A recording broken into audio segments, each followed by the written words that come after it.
Hello, hello. Welcome to another episode of How I Teach with the Language Arts Lady. I'm Donna Reish, your hostess and your teacher. Going to start out with some housekeeping things, going to get these going faster and faster every time so we have more time for content. So every episode has one of these. This is your teacher's notebook and the teacher's notebook episode sheets.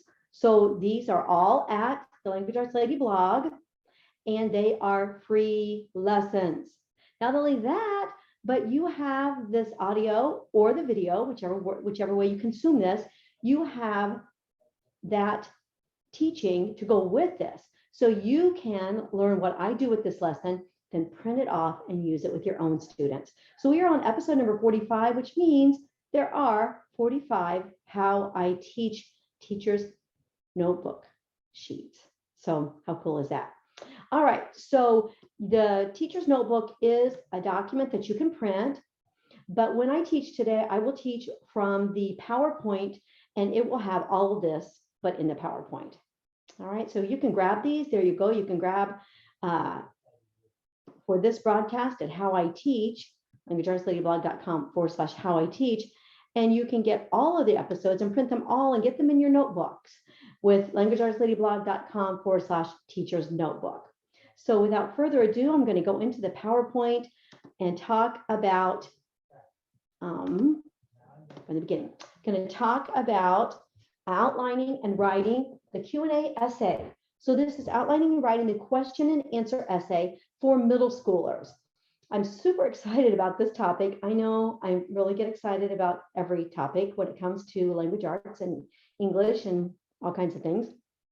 But especially these types of things where we can take, if this is 4th, 5th, 6th, 7th, whatever that is, maybe even some 3rd graders, we can take those students and we can give them another tool, another set of tools. Here are more tools, here are more tools. And that's what I love about this and all of the different types of outlining approaches that I have in all of my Write for a Month books at Language Arts Lady store and my individual downloads at Teachers Pay Teachers store.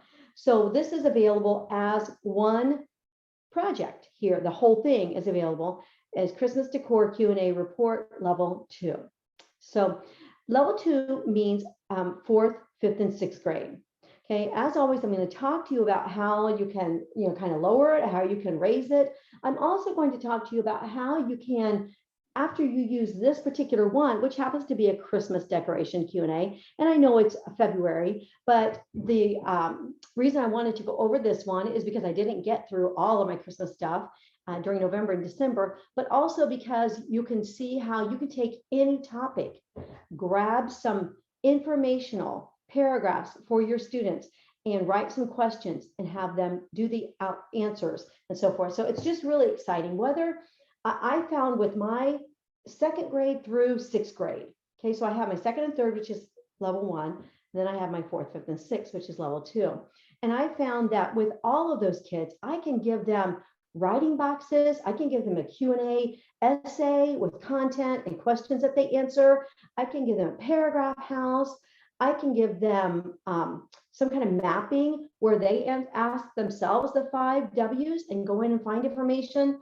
I can give them story writing boxes, and all of these tools are the pre-writing, right? The pre-writing, the outlining process, or the gathering of information, or both of those in the case of informative type of writing. And I can really hone in on something that works with everybody. And that's one reason why I love all of these different approaches so much. Another thing is that you may have found that what I have found is that I have 3 types of students. The ones who like to write essays and persuade, maybe get a little bit of information, but not necessarily do a lot of research, but get some persuasive quotes or some persuasive information to back up their arguments in persuasive writing. Or they love research writing because all we have to do is go find all of that information. Or 3, they love story writing. And so by having these different, or they at least have 1, 2, and 3 in their 1st, 2nd, and 3rd places, right? So by having all of these different mechanisms for them to write types of writing that maybe are not their favorite, or maybe they're not as strong in them. And by giving them all these different types of tools, they really can key into something that works for them really well. So this is hit number 45, outlining and writing the question and answer essay for 4th, 5th, and 6th grade. All right, we have our overview box. Those are our expectation explanations. So this is where we explain to students what is expected of them. Okay, so I have the overview box, which is provided at the beginning of each assignment, is here to give you an at-a-glance look. Each step of each lesson is assigned and detailed throughout the weeks. So these are not assignments. Not assignments. These are just big picture. My kids put a sticky at the top and write OV box on it. And then they know that they can come back to the overview box at any time and get my expectation explanations, what I expect from them in this project. And so this is at the beginning of all of the writing projects in meaningful composition, and which is my semester-long faith-based writing books, my Write for a Month, which are my kind of character person based, like based off of Peter Pan and so forth. This particular one is a Christmas one, and then also these individual downloads. So as I said, this is available just as a 2-week project in its entirety. I do have most of the elements here, but you can also get like the writing lines and stuff like that are not here because they take up too much space. All right, so here we can see that this is a 2-week project. Right? My students know that when I tell them that it is a 2-week project, that means that they will probably take 3 weeks on it. By the time it comes, the project comes to me, the product comes to me with the checklist challenge done and in their colorful paper. I'll explain that in just a few minutes. And then my editors edit it, I score it, and it goes back to them. And then they do a final product, a final copy. So, but they know that 2-week projects always end up being 3 weeks by the time they go out and come back in.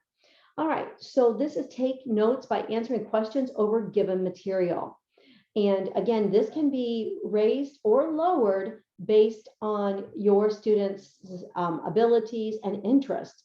So they're going to be writing an informative report, Roman numeral 1. I always take them, okay, everybody come to Roman numeral 1, take your highlighter. Christmas decoration is what we're writing about. Then I come down here to Roman numeral 2. Basic students will write 2 paragraphs. Extensions will write 3. So right here, remember from past episodes, I've told you that there are multiple ways to increase difficulty or decrease difficulty. So of course, that includes all the elements, like if you're having them do quotes and the kinds of quotes you want them to do. If you are having them do dialogue with 2 characters or 3 characters or more.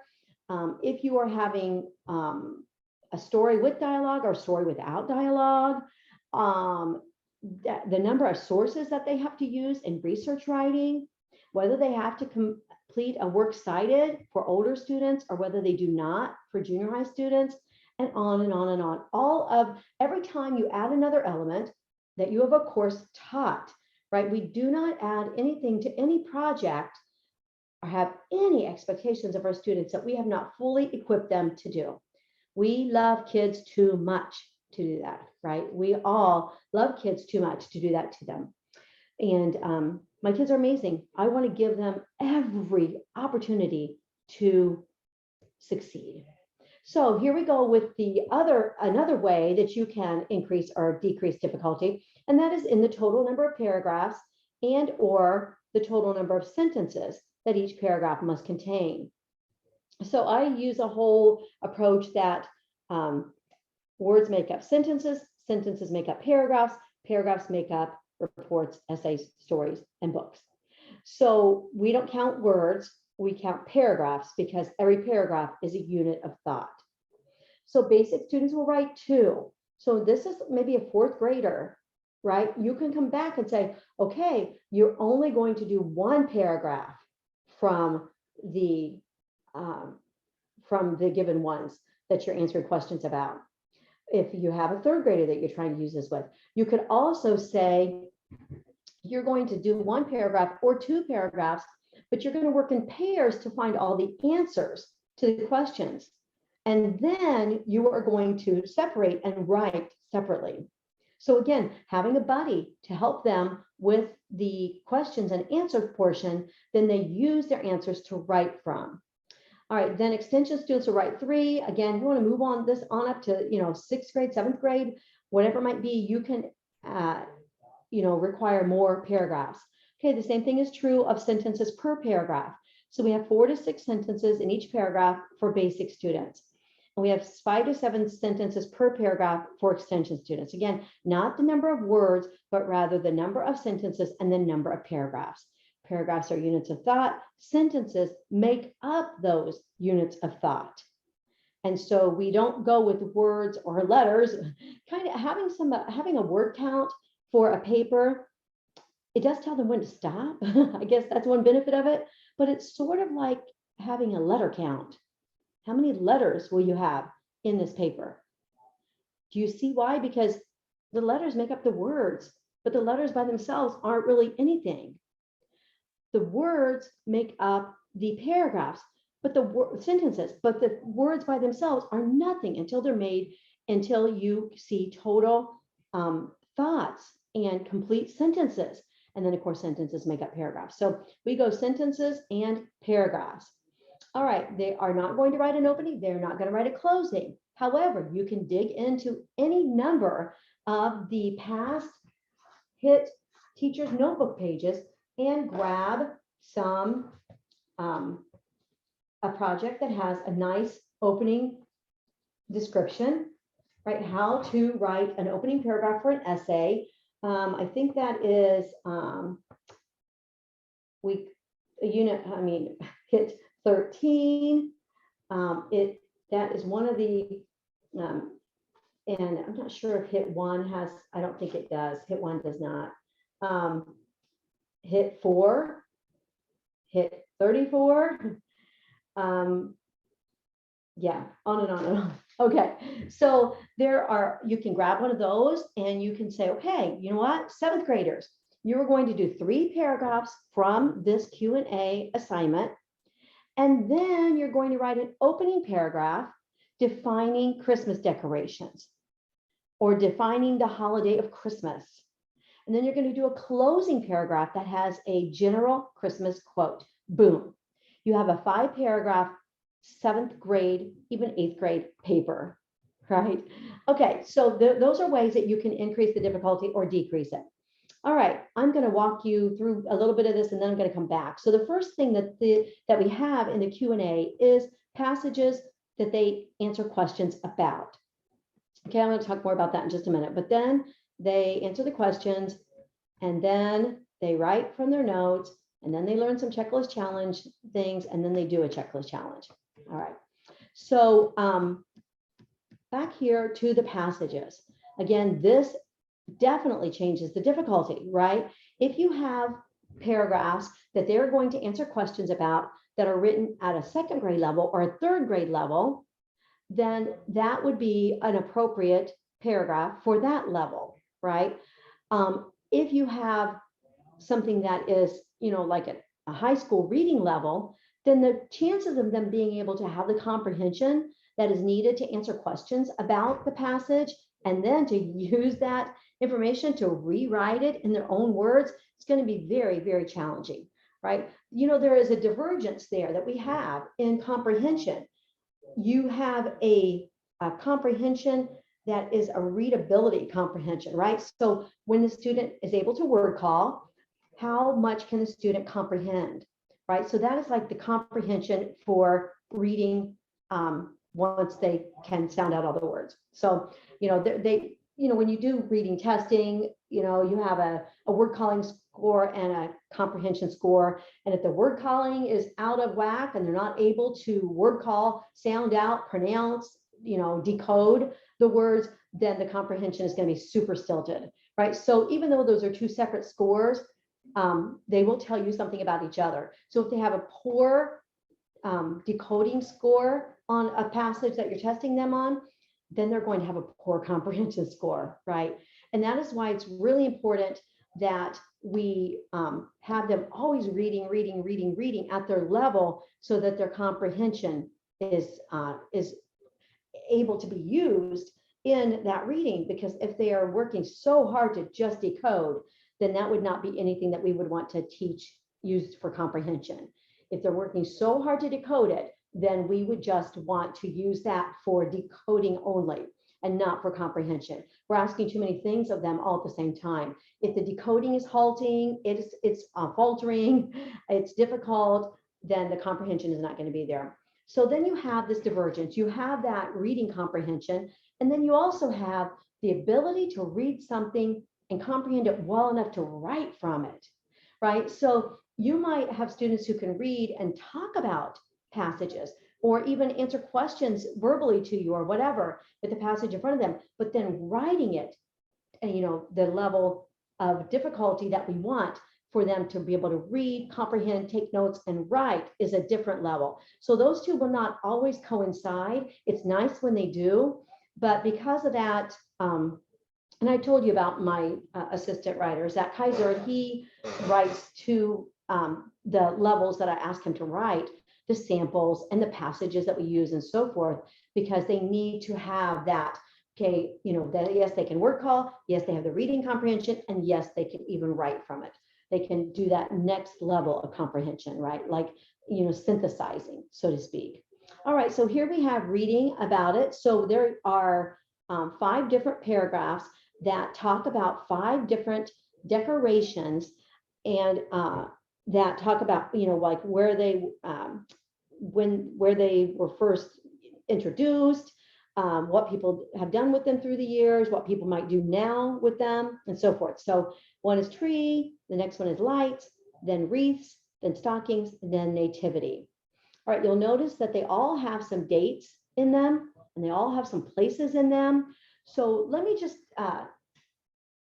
get off topic a little bit here and tell you about getting your own information for this. Okay, so if you want to get a passage and your students can word call well from it and they can comprehend it well, but you want them to write from it, and you want it to be like a general overview. Like, suppose you had an encyclopedia entry about nativities, and well, let me go with something that might be a little bit simpler, wreaths. Okay, suppose you have an encyclopedia entry about wreaths, right? And so one paragraph might be what wreaths are used for. Another one might be when they were first used at Christmas time. Another paragraph might be about Advent wreaths. Another paragraph might be about non-candled Christmas wreaths that are hung up on doors or walls. All right, now you can see what I've done here. If you're looking at wreaths number 3, the passage for it, I've taken these topics all throughout here, and I've done what encyclopedias will often do, right?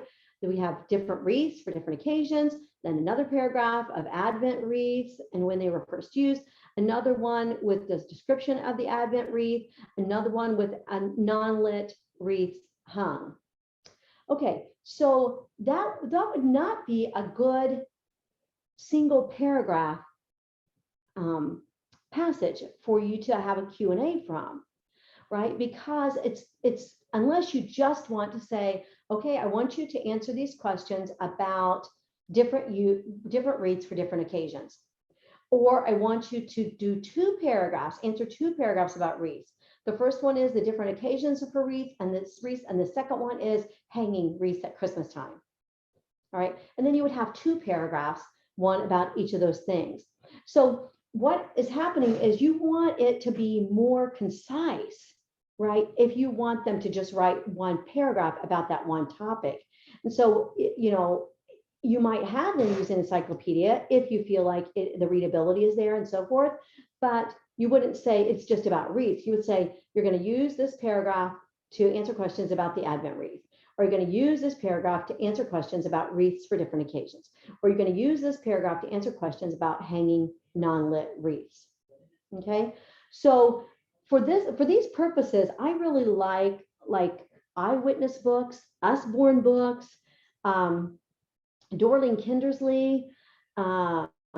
Just there's so many that I use them. I can look at the shelf and just see so many on the shelves that I have that you might have like an Usborne Christmas Traditions Through History, just a small book, maybe a 6th grade readability or 5th grade readability or something. And one page might have, 2 paragraphs about wreaths and then a lot of pictures and insets and stuff like those books often have. Another one might have 2 pages about stockings, pictures and insets, and 2 paragraphs, right? So then in that case, those would be good ones because you could just take those 2 paragraphs about wreaths and ask questions about them. All right. So you're going to want to get something that is the readability level that is also conducive to the number of paragraphs that you're going to have the student do. So here we go over here with how notes become sentences. All right. So there are some notes that I would explain to the students about how, when somebody takes notes, they include enough information that it's understandable, like even a phone call message, write this, D, call back after 5 Tuesday, Sarah at 475-9888 about shower, okay? And he could have written, Donna needs to make a call on Tuesday after 5 o'clock to Sarah. Sarah's number is da, da, da, da, da. She wants to talk about the shower. But instead, we use these notes and they are enough for the comprehension that is needed. And in this case, they are enough to write about it, right? So I always tell my students that you have 2 benchmarks for your outline.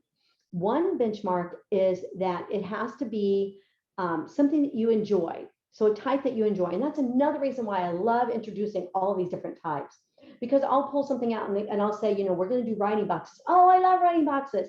And then the next time we're going to do Q&As. Oh, Q&As are so easy. You just find all the answers in the paragraphs. We're going to do paragraph house. Oh, paragraph houses are so easy. You just have to find 4 pieces of information for the inside of the house.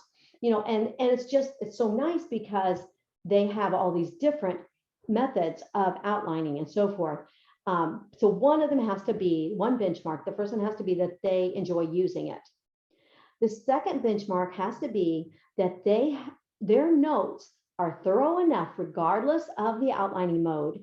Their notes are thorough enough that they do not need to go back to the source. Okay, the whole reason we outline is to get one step further away from the source. So if they, just write, and this happens all the time, my kids will just write 1 or 2 words on each line. And then I will ask them, okay, what are you going to say about this line of notes here with 2 words on it? What are you going to say about this line of notes with 1? What are you going to say about this line of notes with 1? And so with that, then they realize that they can't write from it without looking back in the source, okay? And I don't want them to go back to the source because I want them to be one step away from the source so that it becomes, their writing is more original. So they need all of these notes, but we don't want them to plagiarize and go back to the source. Okay, so now they're going to answer the questions. Again, 2 for basic, 3 for extensions. You can adjust that up or down, and that's B.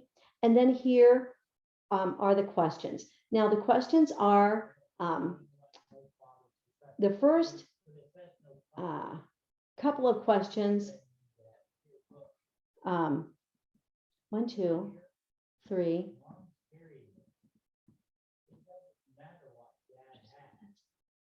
Okay, so the way, because I wrote these passages, I didn't, Zach wrote these passages exactly like I wanted them written. The questions and answers can be used over and over again. So in other words, they're the exact same questions every time. And the answers to all of these questions are found in each one. So we don't have to worry about, I'm not making up like 5 different questions for this. And again, in this regard, it might be better for you to just take something from Wikipedia or whatever and make it up in your own words, different passages, and have one set of questions like this. Because the beauty of this is that they are looking for the same things in each paragraph. So let me go through these. 1, what is the name of the decoration? 2, what is the type of decoration? Is it A, main Christmas decoration? B, decoration related to the Christmas tree. C, decoration used for occasions besides Christmas. D, crucial decoration for Santa Claus. E, one of the oldest decorations. 3, years and or countries developed. 4, what is interesting about this decoration or what is it known for? 5, another interesting fact about this decoration. And 6, notes from the last line of the paragraph if you haven't already used them. Okay, so they can just take notes on this very last paragraph of each, the last sentence of each paragraph. Okay, so they're going to do that 2 times or 3 times, and then they are going to write. And one of the things, again, that I like about this is that I'm helping them find out what they would want to use from a source to write, right? I'm cueing them. I'm giving them the opportunity to answer questions that can be turned into sentences for their paragraph, right? And this is repeatable, right? That's the beauty of it as well. As and the same with the sentence by sentence outlining, when I give them a source in meaningful composition, or write for a month, or write on, or the write on downloads, the individual downloads for Teachers Pay Teachers. When they do those sentence by sentence outlines and the teacher is there to check, did you use the right number of words per sentence?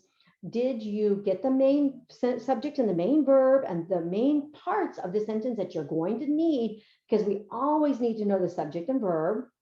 And, can you write from this outline without looking back? That is how I approach the sentence by sentence outline. The same is true here, except I'm cueing them. This is what you're going to need. So get this, answer this question. This is what you're going to need to grab this, answer this question, right? And both of those, whether it's from a sentence by sentence outline or it is from a Q&A like this, they're all repeatable. So back to the Q&A situation, they can approach any kind of text that they need to write from with the Q&A in mind. What questions would I need to ask myself in order to write this material in my own paragraph, right? So it is repeatable, but here is the training wheels for them, right? These are the training wheels that we're giving them. So they're going to answer questions. They're going to read the first question and the short answer. They're going to use the question and answer to create a sentence and say it aloud. And then they're going to type it or write it. So let's suppose they said let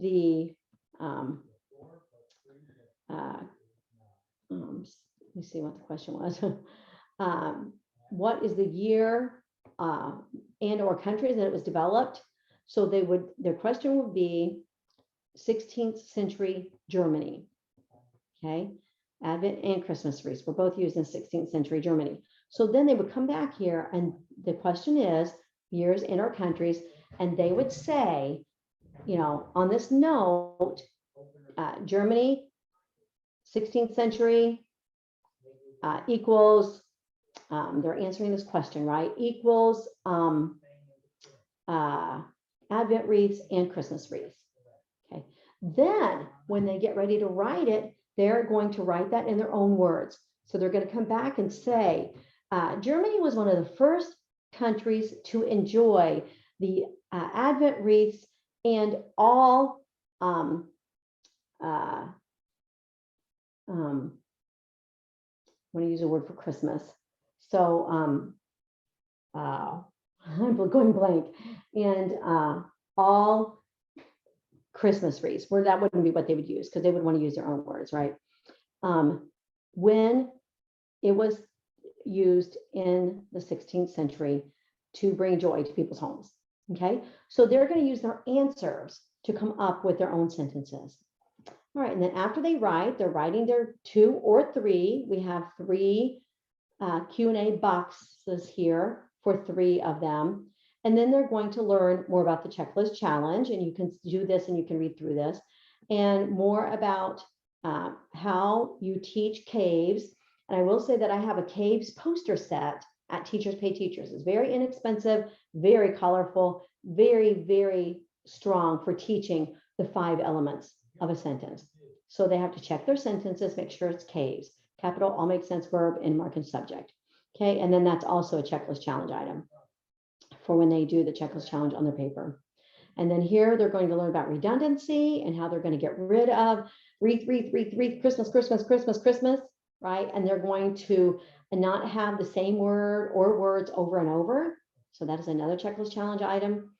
And then here is a word that they could use in place of decoration, ornament, adornment, flourish, garnish. They can use one of these. So again, these are the training wheels. We're saying choose one of these to replace the word decoration one of the times that you put it in your paragraph. Right, we're teaching them how to reduce redundancy and even giving them the words. All right, then there is the checklist challenge here for you to use with your students. If you adjust it up or down, adjust the checklist challenge up or down. So here, this is, everybody wrote 2 paragraphs and extensions wrote another one. So extensions do all 3. If I had my older kids do an opening and a closing, they would put 2 more boxes here. And they would do the checklist challenge to everything. I do have some checklist challenge hit episodes, but also I have a freebie for the checklist challenge. So you can just watch that freebie. It has how to complete the checklist challenge. It's a video of me teaching students how to complete the checklist challenge. Comes with the checklist challenge booklet. This is one of the freebies that you can get at languageartsLadyblog.com when you first sign up for the email, and you get 18 free products. Okay, and then these are the books that are also free, one at each level. I didn't put 4 and 5 on here because these are the ones that were most pertinent to this lesson. Level 1 of Beauty and the Beast, level 2 of Mowgli, level 3 of Peter Pan. Those lessons with videos, again, of me teaching are completely free, and they are there at languageartsLadyblog.com. All right, then these are other digital products that are related to this episode. And so they have all different kinds, S and S by S, sentence by sentence, question and answer, paragraph castles, writing boxes, Q&A again, attribute list, writing boxes, more writing boxes, more writing boxes. I do love my writing boxes. There are some episodes about that. Let me see. Episode number 3 and number 38. 3 and 38 are the hit episodes teaching how to use the writing boxes. More writing boxes, question and answer again. These are the level 1s are the ones that have more of the like paragraph house and things like that. Although there's a paragraph house there. So anyway, and then these are how to do sentence by sentence and how to do the checklist challenge. Those books are available at Language Arts Lady store and at Teachers Pay Teachers at my store. All right, and then these are the meaningful compositions where you will find similar assignments to the one today. So thank you so much for joining me. I just look forward to doing these. Right now I'm doing them twice a month because I am working towards doing some grammar teaching on Instagram. So you can follow me over there at Instagram, Language Arts Lady, and just learning how to do it. So it's going to be a bit before I actually know, I mean, you know, I know how to teach about grammar anytime, but before I know how to do it, you know, what's a reel, what's a story, you know, okay, anyway. So I'm in the middle of a course about that. So I'm doing this twice a month, and then in between times, you'll get your Monday mini mail with more grammar via email, and you get all of these freebies, and you can follow me on Instagram. Thanks a lot for joining me. I hope you have a great February. Talk to you soon.